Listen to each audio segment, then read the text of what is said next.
हम अपने कर्तव्यों में जिम्मेदारी लेने से क्यों डरते हैं? मुश्किलों के सामने हम हमेशा पीछे क्यों हट जाते हैं? काम करने का ये कैसा दृष्टिकोण है? समस्या की जड़ क्या है? हम उसे हल करने के लिए सत्य की खोज कैसे कर सकते हैं? जिम्मेदारी से डरने के छिपे हुए कारण को जानने के लिए एक ईसाई की गवाही देखें।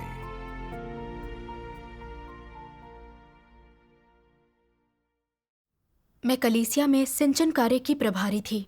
अधिक लोगों के सर्वशक्तिमान परमेश्वर के अंत के दिनों का कार्य स्वीकारने पर हमारी कलीसिया 3 कलीसियाओं में बंट गई और एक का प्रभारी मुझे बना दिया गया। विभाजन के बाद मैंने देखा कि नियमित रूप से ना आने वाले कई नवागतों को मेरी कलीसिया में भेज दिया गया है। मैंने सोचा, चूंकि हमारे पास सिंचन कार्य करने वाले कार्यकर्ताओं की कमी है, तो नियमित ना आने वाले लोगों के लिए बहुत समय और मेहनत लगेगी। ठीक से सिंचन ना होने के कारण अगर वे छोड़ गए तो भाई बहन कहीं ये ना कहें कि मैं नाकाबिल और अक्षम हूं। ये बहुत शर्मनाक होगा। तब शायद मेरी काट छांट और निपटारा होगा या उनके छोड़ जाने की जिम्मेदार मैं होंगी। अगर मैं प्रभारी ना होकर मात्र सिंचन कार्य करता होती तो मुझे वो जिम्मेदारी नहीं उठानी पड़ती। ये दबाव ऐसा लगा मानो मुझ पर कोई भारी बोझ लाद दिया गया हो। इसका बोझ मेरे दिल पर आ गया। अपने हितों की सोचकर हम जिम्मेदारी से डरते हैं और बेचैन होते हैं। सही है। अगुआ चाहते थे कि सिंचन कार्य की कमी को दूर करने के लिए हम और भी लोगों को तैयार करें। बात तो सही है, लेकिन ये देखते हुए कि बहुत से नए विश्वासी ढंग से नहीं आ रहे थे, मुझे ये काम मुश्किल नजर आ रहा था। ये सोचकर कि लोगों को तैयार करने में समय लगेगा, मैं निराश हो गई। फिर मैं अपने काम में अधिक निष्क्रिय हो गई। जिन्हें तैयार करना था उन्हें मैं प्रशिक्षित और संचित नहीं कर रही थी। इससे हमारे काम को नुकसान पहुंचा। अपराध बोध और बेचैनी के चलते मैंने परमेश्वर से प्रार्थना की, परमेश्वर, मेरा आध्यात्मिक कद नहीं है। नई कलीसिया की कठिनाइयां और समस्याएं देखते हुए मैं भाग जाना चाहती हूँ। मैं जानती हूँ ये तेरी इच्छा नहीं है। मुझे मार्गदर्शन दे ताकि आत्मचिंतन कर मैं अपनी त्रुटिपूर्ण स्थिति को बदल सकूं और इस काम को कर सकूं। मैंने अपनी भक्ति में परमेश्वर के वचनों का एक अंश पढ़ा। सर्वशक्तिमान परमेश्वर कहते हैं, कुछ लोग अपना कर्तव्य निभाते हुए जिम्मेदारी उठाने से डरते हैं। यदि कलीसिया उन्हें कोई काम देती है तो वे पहले इस बात पर विचार करेंगे कि इस कार्य के लिए उन्हें कहीं उत्तरदायित्व तो नहीं उठाना पड़ेगा, और यदि उठाना पड़ेगा तो वे उस कार्य को स्वीकार नहीं करेंगे। किसी काम को करने के लिए उनकी शर्तें होती हैं, जैसे सबसे पहले वो काम ऐसा होना चाहिए जिसमें मेहनत ना हो।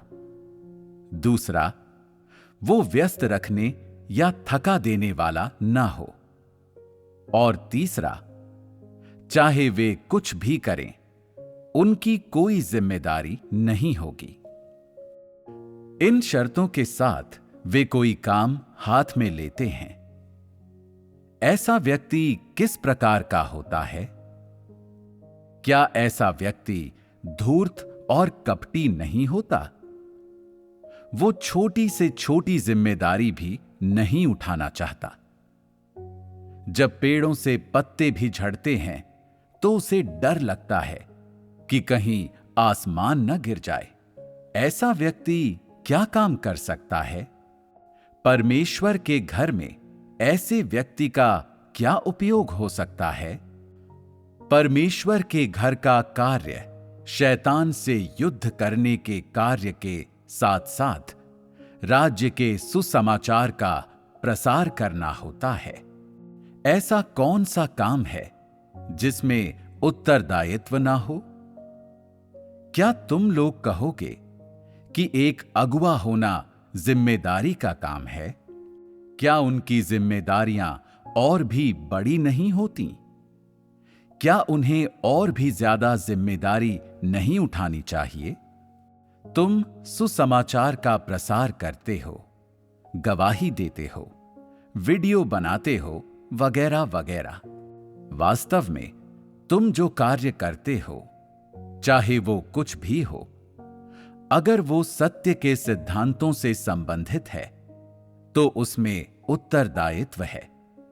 यदि तुम्हारे कर्तव्य निर्वहन में कोई सिद्धांत नहीं है तो उसका असर परमेश्वर के घर के कार्य पर पड़ेगा। और यदि तुम जिम्मेदारी उठाने से डरते हो तो तुम कोई काम नहीं कर सकते। अगर किसी को कर्तव्य निर्वहन में जिम्मेदारी लेने से डर लगता है तो क्या वो कायर है या उसके स्वभाव में कोई समस्या है? तुम्हें अंतर बताने में समर्थ होना चाहिए। दरअसल ये कायरता का मुद्दा नहीं है। यदि वो व्यक्ति धन के पीछे भाग रहा है या वो अपने हित में कुछ कर रहा है तो वो इतना बहादुर कैसे हो सकता है? वो कोई भी जोखिम उठा लेगा। लेकिन जब वो कलीसिया के लिए, परमेश्वर के घर के लिए काम करता है तो वो कोई जोखिम नहीं उठाता। ऐसे लोग स्वार्थी, नीच और बेहद कपटी होते हैं। कर्तव्य निर्वहन में जिम्मेदारी न उठाने वाला व्यक्ति परमेश्वर के प्रति जरा भी ईमानदार नहीं होता।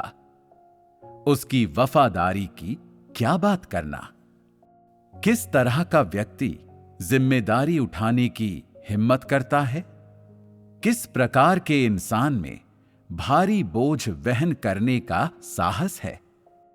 जो व्यक्ति अगुवाई करते हुए परमेश्वर के घर के काम के महत्वपूर्ण पलों में बहादुरी से आगे बढ़ता है, जो अहम और अति महत्वपूर्ण कार्य देखकर बड़ी जिम्मेदारी उठाने और मुश्किलें सहने से नहीं डरता, ऐसा व्यक्ति परमेश्वर के प्रति वफादार होता है, मसीह का अच्छा सैनिक होता है। क्या बात ऐसी है कि लोग काम की जिम्मेदारी लेने से इसलिए डरते हैं क्योंकि उन्हें सत्य की समझ नहीं होती? नहीं, समस्या उनकी मानवता में होती है। उनमें न्याय या जिम्मेदारी की भावना नहीं होती। वे स्वार्थी और नीच लोग होते हैं। वे परमेश्वर के सच्चे विश्वासी नहीं होते। वे सत्य जरा भी नहीं स्वीकारते और इन कारणों से उन्हें बचाया नहीं जा सकता। परमेश्वर में विश्वास रखने और सत्य हासिल करने के लिए इंसान को बहुत सारी कीमत चुकानी पड़ती है। सत्य को व्यवहार में लाने के लिए उसे कुछ कठिनाइयों से गुजरना पड़ेगा, कुछ चीजों का त्याग करना और उन्हें छोड़ना पड़ेगा। तो क्या जिम्मेदारी लेने से डरने वाला इंसान सत्य का अभ्यास कर सकता है? यकीनन नहीं कर सकता। सत्य हासिल करना तो दूर की बात है। वो सत्य का अभ्यास करने और अपने हितों को होने वाले नुकसान से डरता है। उसे अपमानित और उपेक्षित होने का डर होता है। उसे आलोचना का डर होता है। वो सत्य का अभ्यास करने की हिम्मत नहीं कर पाता, इसलिए उसे सत्य हासिल नहीं होता। परमेश्वर में उसका विश्वास चाहे जितना पुराना हो, वो उसका उद्धार प्राप्त नहीं कर सकता। आमीन। परमेश्वर के वचनों में जो प्रकट हुआ उसने मुझे बेचैन कर दिया। परमेश्वर कहता है कि जो अपने कर्तव्य की जिम्मेदारी लेने से डरता है वो स्वार्थी, नीच और धोखेबाज होता है। वो ना तो सत्य का अभ्यास कर सकता है, ना ही उद्धार प्राप्त कर सकता है। मैं उसी तरह पेश आ रही थी जब मैंने देखा कि बहुत से नवागत नियमित नहीं आ रहे हैं और प्रशिक्षण के लिए कुछ ही लोग हैं, तो मैं ये नहीं सोच रही थी कि ई शिक्षा पर कैसे विचार किया जाए, सही लोगों को कैसे तैयार किया जाए और नए विश्वासियों का सिंचन कैसे हो ताकि वे जल्द से जल्द सच्चे मार्ग पर अपने पैर जमा सकें। मैं उन्हें बोझ समझ रही थी और सोच रही थी कि उन्हें तैयार करने में कितना समय और मेहनत लगेगी। अगर मैंने इसे अच्छे से नहीं किया तो लोग मुझे हिकारत से देखेंगे, मेरी काट छांट और निपटारा किया जाएगा और मुझे जिम्मेदार ठहराया जाएगा। मुझे वो काम थकाऊ लगा जिसका शायद कोई परिणाम ना निकले, इसलिए मन में प्रतिरोध था। मजबूरन कर तो रही थी पर उसे लेकर निष्क्रिय थी। मेरे गैर जिम्मेदाराना रवैये के कारण लोग प्रशिक्षित नहीं किए जा सके, जबकि कुछ ने नियमित तौर पर आना बंद कर दिया। अंत के दिनों का परमेश्वर का सुसमाचार अब तेजी से फैल रहा है और अधिक लोग परमेश्वर की ओर मुड़ रहे हैं। परमेश्वर की इच्छा है कि नए विश्वासियों का सिंचन अच्छे से हो और उन्हें सहारा दिया जाए, लेकिन मुझे परमेश्वर की इच्छा की नहीं, अपने हितों की चिंता थी। मुझे नवागतों के जीवन की भी चिंता नहीं थी। परमेश्वर की नज़र में मैं बेहद स्वार्थी और निराशाजनक थी।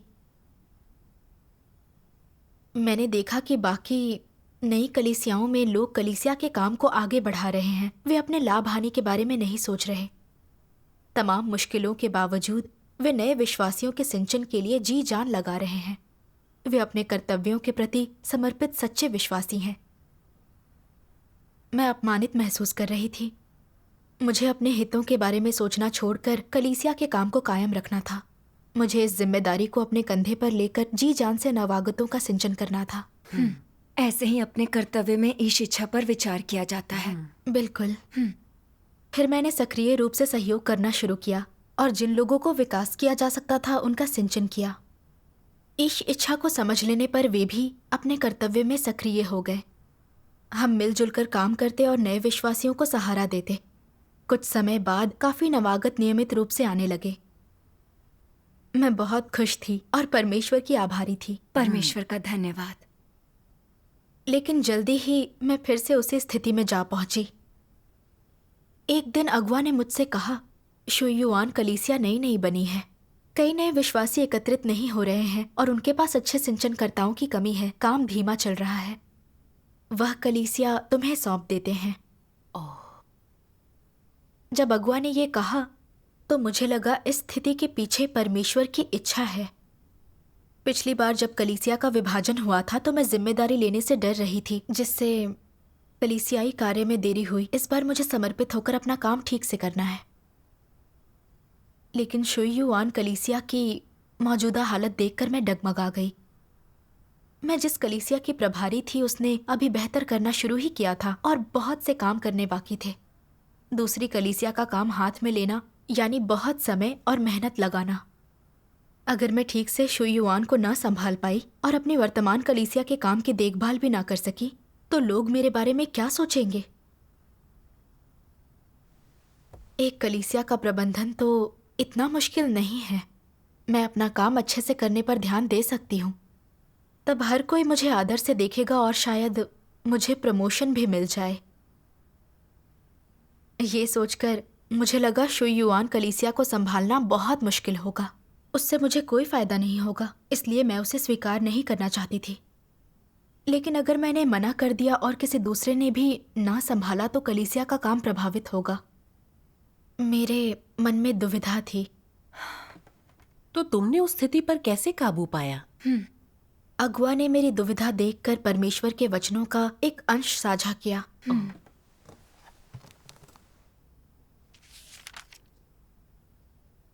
यदि तुम किसी खास तरह के काम में बहुत अच्छे हो और दूसरों के मुकाबले उस काम को थोड़े ज्यादा समय से कर रहे हो तो तुम्हें थोड़े और मुश्किल कार्य सौंपे जाने चाहिए। तुम्हें इसे परमेश्वर से प्राप्त कर उसका पालन करना चाहिए। मीन मेख निकालते हुए ये कहकर शिकायत मत करो, लोग मेरे लिए चीजें मुश्किल क्यों बनाते हैं। वे दूसरों को आसान काम और मुझे मुश्किल काम देते हैं। क्या वे मेरे लिए चीजें कठिन बनाने की कोशिश नहीं कर रहे? चीजें कठिन बनाने की कोशिश से तुम्हारा क्या मतलब है? व्यक्ति के अनुरूप कार्य की व्यवस्था होती है। सक्षम लोगों को ज्यादा करना चाहिए। तुमने बहुत कुछ सीखा है और परमेश्वर ने बहुत कुछ दिया है तो तुम्हें ज्यादा काम देना चाहिए। ये तुम्हारे लिए चीजें कठिन बनाने के लिए नहीं किया गया है, तुम्हें इसकी जरूरत है। ये तुम्हारा काम है, इसलिए मनचाहा काम चुनने या ना कहने या इससे बाहर निकलने का प्रयास ना करो। तुम इसे कठिन क्यों समझते हो? अगर तुम इसे दिल से करते तो तुम इसे पूरा करने में पूरी तरह सक्षम होते।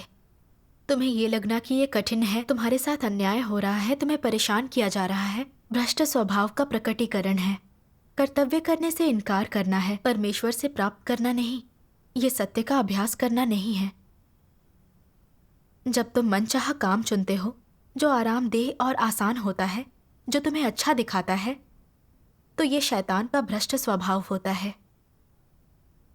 अगर तुम अपना कर्तव्य स्वीकार कर समर्पण नहीं कर सकते तो ये साबित करता है कि तुम अभी भी परमेश्वर के प्रति विद्रोही हो, पलटकर लड़ते, अस्वीकारते और टालते हो, जो कि एक भ्रष्ट स्वभाव है।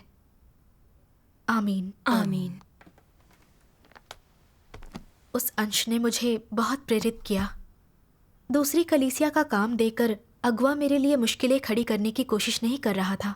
मैं काफी समय से सिंचन कार्य कर रही थी, तो थोड़ा सा और त्याग करके मुझे उसका प्रबंधन करना चाहिए। मैं स्वार्थी बनकर केवल अपने हितों की सोच रही थी और ज्यादा त्याग नहीं करना चाहती थी। मैं डरती थी कि अगर अच्छा काम नहीं किया तो बुरी दिखूंगी। इसलिए इच्छा ना होने के कारण मैंने उस काम को नकार दिया। मैं बिल्कुल आज्ञाकारी नहीं थी। कलीसिया का मुझे नए विश्वासियों के सिंचन जैसा अहम काम सौंपना परमेश्वर का अनुग्रह और उत्कर्ष था। मुझे बिना शर्त उसे स्वीकार कर अपना सर्वश्रेष्ठ देना चाहिए। जिसमें अंतरात्मा और विवेक होगा वो यही करेगा। सही है। परमेश्वर पर भरोसा और उसके साथ सहयोग करने से परमेश्वर अच्छे से काम करने के लिए मेरा मार्गदर्शन करेगा।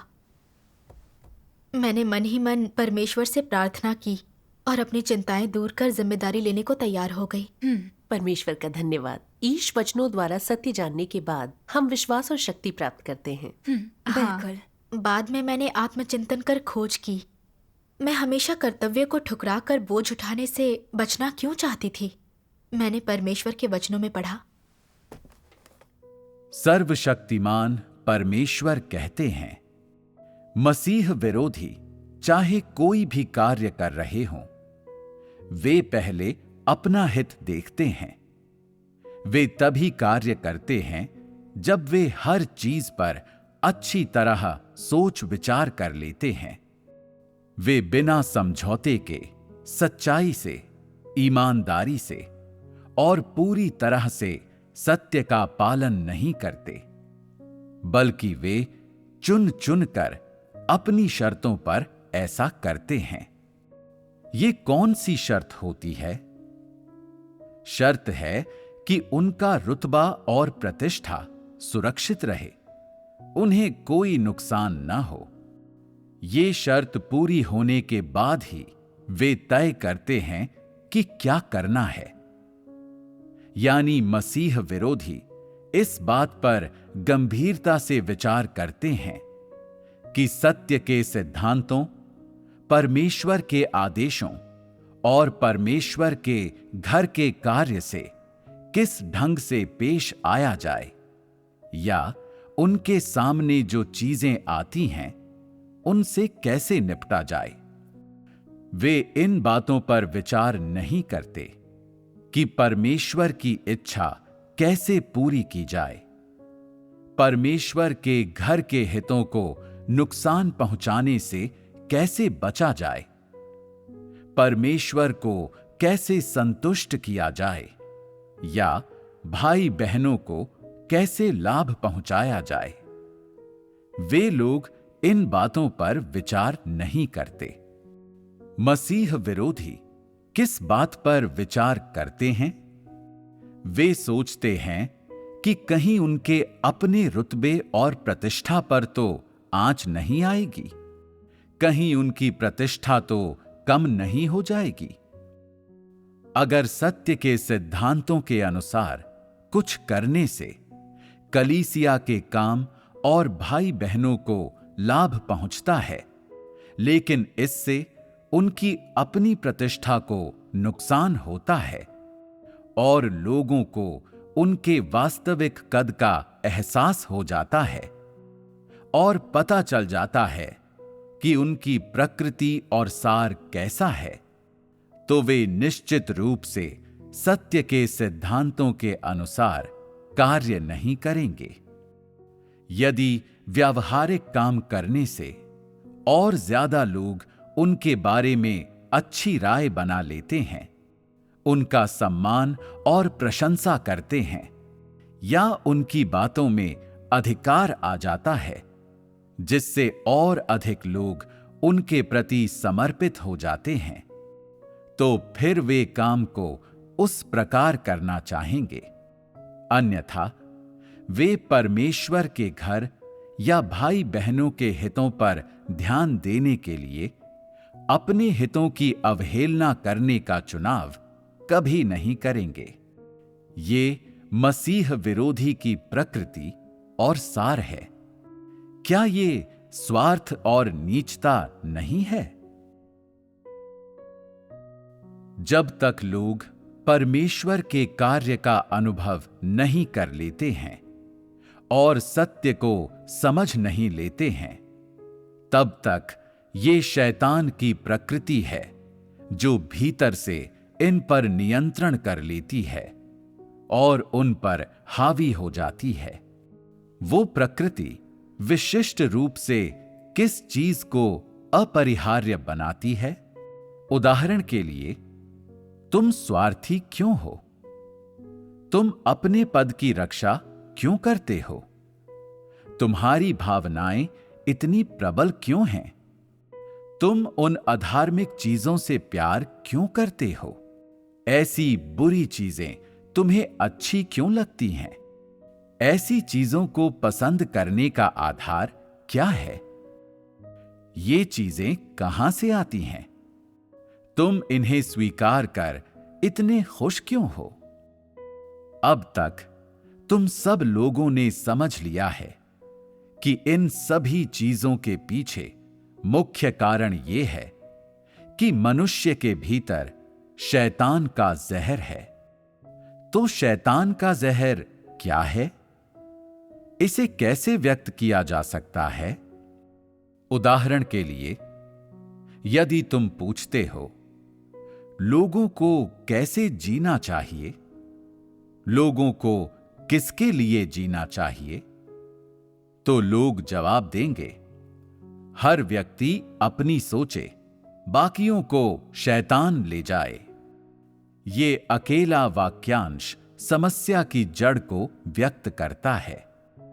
शैतान का फलसफा और तर्क लोगों का जीवन बन गया है। लोग चाहे जिसका भी अनुसरण करें, वे उसे बस अपने लिए करते हैं और इसलिए वे केवल अपने लिए जीते हैं। हर व्यक्ति अपनी सोचे, बाकियों को शैतान ले जाए। यही मनुष्य का जीवन दर्शन है और इंसानी प्रकृति का भी प्रतिनिधित्व करता है। ये शब्द पहले ही भ्रष्ट इंसान की प्रकृति, भ्रष्ट इंसान की शैतानी प्रकृति की सच्ची तस्वीर बन गए हैं और ये शैतानी प्रकृति पहले ही भ्रष्ट इंसान के अस्तित्व का आधार बन चुकी है। कई हजार सालों से वर्तमान दिन तक भ्रष्ट इंसान शैतान के इस जहर से जिया है। आमीन। मुझे परमेश्वर के वचनों में उत्तर मिल गया। बड़ी जिम्मेदारी से बचने का मुख्य कारण मेरा मसीह विरोधी स्वभाव था। मैं स्वार्थी और धोखेबाज थी। मैंने हर काम को अपने हितों से जोड़ दिया था। मैं अपने निजी हितों से समझौता नहीं करना चाहती थी। मुझे ना परमेश्वर की इच्छा का ख्याल रहा, ना कलीसिया के कार्य को सर्वोपरि रखने का। मेरी नई कलीसिया में बहुत से नवागतों के नियमित रूप से ना आने से मुझे लगा कि इसका असर मेरे काम की कामयाबी पर पड़ेगा, जिससे मेरी प्रतिष्ठा धूमिल होगी। जब अगुआ ने शो युआन कलीसिया की देखरेख करने को कहा, तो मुझे पता था अगर वहां के नए विश्वासियों का सिंचन जल्दी नहीं हुआ तो वे धार्मिक पादरियों के बहकावे में आकर कलीसिया छोड़ सकते हैं। फिर भी वहां सिंचन कार्य नहीं स्वीकारना चाहती थी। मैं अपना नफा नुकसान तौल रही थी। बस सोच रही थी कि जो काम पहले से मेरे जिम्मे है उसे ही पूरा करूं। इस तरह उतना दबाव नहीं होगा और मुझे ज्यादा कष्ट भी नहीं झेलना पड़ेगा। अगर अंत में मैंने कुछ सफलता पाली तो मुझे दूसरों की स्वीकृति मिल जाएगी और एक अच्छी छवि बनेगी। मैं इस शैतानी जहर में जी रही थी। हर व्यक्ति अपनी सोचे बाकियों को शैतान ले जाए। जो भी चीज सामने आती पहले मैं यही सोचती कि क्या ये मेरी प्रतिष्ठा के लिए अच्छा रहेगा। अगर मेरे हितों को नुकसान होगा तो फिर भले ही ये कलीसिया के काम के लिए अच्छा हो, मैं उसे नहीं करना चाहूंगी। मैं प्रतिरोध और इनकार करूंगी। ये परमेश्वर के प्रति सच्चा या समर्पित होना नहीं है। परमेश्वर के अंत के दिनों के कार्य को स्वीकारने वाले नए लोगों को अभी तक सत्य पता नहीं था। वे पादरियों के हस्तक्षेप से प्रभावित होकर धोखा खा सकते थे और छोड़ सकते थे। इसलिए कलीसिया ने उनके सिंचन का कार्य मुझे सौंपा था। इतने महत्वपूर्ण कार्य की जिम्मेदारी न लेकर मैंने अपना कर्तव्य नहीं निभाया था। मैं डरती थी अच्छा काम न करने से मेरी प्रतिष्ठा धूमिल हो जाएगी। ये बिल्कुल मसीह विरोधी जैसा स्वभाव है, स्वार्थी, घिनौना और अपने हित का। मैं पछतावे और ग्लानि से भर गई। मुझे लगा मैं परमेश्वर की ऋणी हूँ। मैं उसके आगे प्रायश्चित करना चाहती थी। परमेश्वर का धन्यवाद। तुम्हारे आत्मचिंतन से मैं भी कुछ सीख सकती हूँ। अब समझी कि कर्तव्य निर्वहन में अपने हितों का विचार करना स्वार्थ और कपट है। इससे मसीह विरोधी स्वभाव जाहिर होता है। हाँ, फिर मैंने परमेश्वर के और वचन भी पढ़े। इसे मैं पढ़ती हूँ।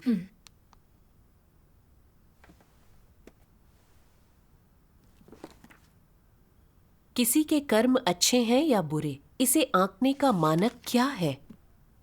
ये इस बात पर निर्भर करता है कि उसमें अपने विचारों, अभिव्यक्तियों और कार्यों में सत्य को व्यवहार में लाने और सत्य की वास्तविकता को जीने की गवाही है या नहीं। यदि तुम्हारे पास ये वास्तविकता नहीं है या तुम इसे नहीं जी सकते, तो बेशक तुम एक कुकर्मी हो। परमेश्वर कुकर्मियों को किस नजर से देखता है? तुम्हारे विचार और बाहरी कर्म परमेश्वर की गवाही नहीं देते। वे शैतान को शर्मिंदा नहीं करते, न उसे हरा पाते हैं, बल्कि वे ऐसे निशानों से भरे पड़े हैं जिनसे परमेश्वर शर्मिंदा होता है।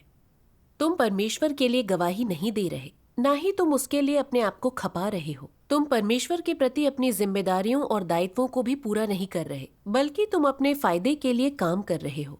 अपने फायदे के लिए, इसका क्या मतलब है? इसका सही मतलब है शैतान के लिए काम करना। इसीलिए अंत में परमेश्वर यही कहेगा, हे कुकर्म करने वालों, मेरे पास से चले जाओ। परमेश्वर की नजर में तुमने अच्छे कर्म नहीं किए हैं, बल्कि दुष्टतापूर्ण व्यवहार किया है। इसे न परमेश्वर की स्वीकृति हासिल होगी, बल्कि उसकी निंदा भी होगी। ऐसी आस्था वाला क्या हासिल करना चाहता है? क्या ऐसी आस्था अंततः व्यर्थ नहीं होगी?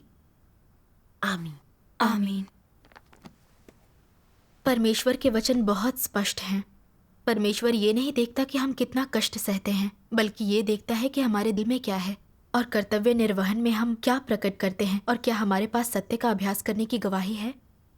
यदि अपने कर्तव्य में व्यक्ति का उद्देश्य परमेश्वर की संतुष्टि नहीं है, यदि वो सत्य का अभ्यास नहीं कर रहा, तो फिर वो चाहे कुछ भी करे, परमेश्वर उसे बुराई करने और अपने विरुद्ध जाने के रूप में देखता है। सही हाँ। बात है। उस दौरान की अपनी मानसिकता पर विचार किया तो जाना, मैं हमेशा अपने हितों के बारे में सोचकर योजना बनाती थी और अपने कर्तव्य से बचना चाहती थी। मैंने अनिच्छा से उसे स्वीकार तो लिया, पर जिम्मेदारी नहीं दिखाई। मुझे जिन्हें प्रशिक्षित करना था नहीं किया। कुछ नए विश्वासी नियमित रूप से नहीं आ रहे थे क्योंकि मैंने समय पर उनका सिंचन नहीं किया। मेरे इरादे और व्यवहार परमेश्वर के लिए घृणित थे। परमेश्वर की नजरों में मैं बुराई और उसका विरोध कर रही थी। हाँ, मैं वर्षों से विश्वासी थी और परमेश्वर से सत्य के भरपूर पोषण का आनंद लिया था, पर उसके प्रेम का प्रतिदान देने की कभी नहीं सोची। जब कलीसियाई कार्य को सहारे की जरूरत थी, तब मैं भारी बोझ नहीं उठाना चाहती थी, न ही मैंने कर्तव्य निभाकर उसे संतुष्ट किया।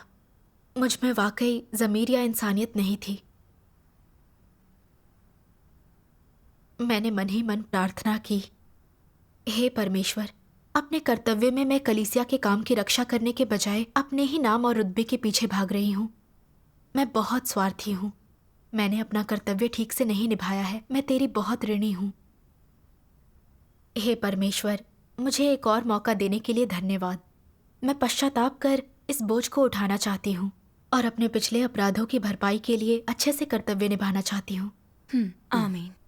बाद में मैंने ईश वचनों का एक अंश पढ़ा जिसने मुझे अभ्यास का मार्ग दिया।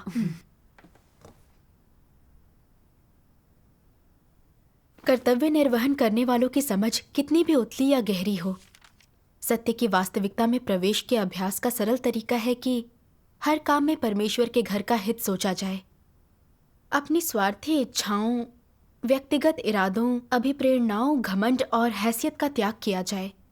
परमेश्वर के घर के हितों को सबसे आगे रखो। कम से कम इतना तो व्यक्ति को करना ही चाहिए। कर्तव्य निभाने वाला अगर इतना भी नहीं कर सकता तो इसे कर्तव्य निर्वहन कैसे कहा जा सकता है? ये अपने कर्तव्य को पूरा करना नहीं है। पहले परमेश्वर के घर के हितों, परमेश्वर की इच्छा और कलीसिया के कार्य का ध्यान रखो और इन चीजों को पहले स्थान पर रखना चाहिए। तभी तुम अपने रुतबे की स्थिरता या तुम्हें लेकर दूसरों की जो राय है उसकी चिंता कर सकते हो। क्या तुम्हें नहीं लगता कि जब तुम इसे इन चरणों में बांट देते हो और कुछ समझौता कर लेते हो तो ये थोड़ा आसान हो जाता है? यदि तुम ऐसा कुछ समय के लिए इस तरह अभ्यास करते हो तो तुम ये अनुभव करने लगोगे कि परमेश्वर को संतुष्ट करना मुश्किल नहीं है। इसके साथ ही तुम्हें अपनी जिम्मेदारियां, अपने दायित्व और कर्तव्य पूरे करने चाहिए। स्वार्थी इच्छाएं, इरादे और प्रेरणा किनारे करने चाहिए। परमेश्वर की इच्छा का ध्यान रखना चाहिए। परमेश्वर के घर के हितों, कलीसिया के कार्य और जो कर्तव्य तुम्हें निभाना चाहिए उसे पहले स्थान पर रखना चाहिए। तब अनुभव करने के बाद तुम पाओगे कि ये आचरण का एक अच्छा तरीका है। नीच या निकम्मा व्यक्ति बने बिना ये सरलता और नेकी से जीना है, न्याय संगत और सम्मानित ढंग से जीना है, एक नीच और ओछे व्यक्ति की तरह नहीं। तुम पाओगे कि किसी व्यक्ति को ऐसे ही जीना और काम करना चाहिए। धीरे धीरे अपने हितों को पूरा करने की तुम्हारी इच्छा घटती चली जाएगी। आमीन। आमीन। परमेश्वर के वचनों से मुझे अभ्यास का मार्ग मिला। किसी भी अवस्था में अपने हितों के बजाय कलीसिया के हितों को पहले रखना चाहिए। मैं वही करना चाहती थी जो ईश वचन कहते हैं। ये विचार नहीं करना चाहती कि कहीं मेरे अपने हितों को नुकसान तो नहीं होगा, और ये भी नहीं सोचना चाहती कि लोग मेरे बारे में क्या सोचेंगे। मुझे काम का बोझ उठाकर अपनी जिम्मेदारियां पूरी करनी थी। मुझे ये भी एहसास हुआ कि मैं कभी चुनौतीपूर्ण काम नहीं करना चाहती थी। डर रहता कि अगर मैंने इसे अच्छे से नहीं किया तो मुझे हिकारत से देखा जाएगा। मुझे इंसान को बचाने के परमेश्वर के नेक इरादों की समझ नहीं थी। मुझे मुश्किल काम देना परमेश्वर का अनुग्रह था। परमेश्वर इस चुनौती के जरिए मुझे उस पर निर्भर रहना और सत्य की खोज करना सिखा रहा था। सही है। कर्तव्य निर्वहन के दौरान भारी बोझ उठाना, कठिनाइयां आने पर काट छांट और निपटारा या उजागर किया जाना सभी अच्छी चीजें हैं। उनसे मुझे अपनी गलतियों और कमियों को बेहतर ढंग से जानने का मौका मिलता है, ताकि मैं सत्य खोजने और स्वयं को उससे युक्त करने पर अधिक ध्यान दे सकूं और अपनी कमजोरियां दूर कर सकूं। ये सत्य की मेरी समझ और जीवन में प्रगति के लिए लाभदायक है। ये परमेश्वर का प्रेम है। बिल्कुल। एकदम सही है। भार परमेश्वर का आशीर्वाद है। अगर हम हमेशा जिम्मेदारियों से डरकर चुनौतियों से बचते रहेंगे तो हम परमेश्वर द्वारा पूर्ण कैसे बनाए जाएंगे? सही बात है। परमेश्वर की इच्छा को समझते ही अपने कर्तव्य के प्रति मेरा दृष्टिकोण बदल गया। 2 कलीसियाओं के कार्य प्रबंधन के लिए मैं केवल अपनी क्षमताओं पर ही भरोसा नहीं कर सकती। मेरी कार्य क्षमता सीमित थी तो और लोगों को प्रशिक्षित करना जरूरी था। जब अधिक भाई बहन परमेश्वर की इच्छा जान जाएंगे तो वे भी काम संभाल सकेंगे और इससे काम आसान हो जाएगा। तब मैं अपनी ऊर्जा को महत्वपूर्ण कार्यों में लगा सकती हूँ। बढ़िया। इसलिए मैंने चर्चा कर लोगों को सिंचन कार्यकर्ताओं के साथ प्रशिक्षित करने की पुष्टि की। फिर परमेश्वर के वचनों पर सभाएं और संगति की, ताकि उनकी वास्तविक कठिनाइयां हल की जा सके। मैं तब चौंक गई जब कुछ भाई बहनों ने परमेश्वर के कार्य की समझ और आस्था प्राप्त कर ली और कार्य करना चाहा। बहुत बढ़िया। मिलकर काम करने से मेरी कार्य कुशलता बढ़ गई और कुछ परियोजनाएं तुरंत पूरी हो गई। उन्हें भी थोड़ा बहुत अभ्यास हो गया और अपने काम के लिए अधिक ऊर्जा मिल गई। कुछ समय बाद सिंचन और समर्थन मिलने से बहुत से नए विश्वासियों ने परमेश्वर के कार्य की थोड़ी बहुत समझ हासिल कर ली। सच्चे मार्ग पर उनकी नींव पड़ गई और वे सभाओं में भाग लेने लगे। बढ़िया। ये सब देखकर मैं भावुक हो गई। जब मैंने अपने हितों का त्याग कर पूरे मनोयोग से अपने कर्तव्य निर्वहन का प्रयास किया तो मुझे पता भी नहीं चला और मैंने थोड़ी बहुत प्रगति कर ली। मेरी कार्य कुशलता भी बहुत बढ़ गई। अब मुझे जिम्मेदारी लेने से डर नहीं लगता। मैं सत्य का अभ्यास कर परमेश्वर को संतुष्ट करना चाहती हूँ। परमेश्वर का धन्यवाद। रुतबे के पीछे भागना छोड़ दे